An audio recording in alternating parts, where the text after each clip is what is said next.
Social মিডিয়ার স্বামী অন্য মহিলার ছবিতে শুধু লাইক দিলেই কি ডিভোর্স হতে পারে?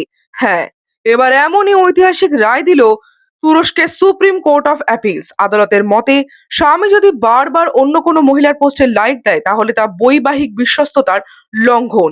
এবার এই অভিযোগেই স্ত্রীর ডিভোর্সের আবেদন মঞ্জুর হয়েছে।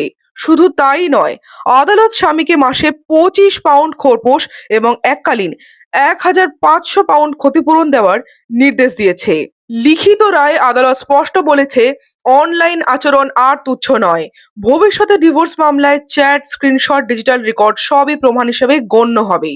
এখন সম্পর্কের আলোচনায় উঠে আসছে নতুন শব্দ, মাইক্রোচিটিং। শারীরিক সম্পর্ক না থাকলেও গোপনে কথা বলা, লুকিয়ে যোগাযোগ রাখা সবই এর মধ্যে পড়ে। অন্য মহিলার পোস্টে লাইক বা কমেন্ট করা যদি ঠকানো হয়, তাহলে আমাদের দেশে ডিভোর্স তো পরের কথা, বিয়ে হওয়াটাও বোধহয় বেশ জটিল হয়ে যাবে। এ বিষয়ে আপনার কি মতামত? কমেন্টে জানান।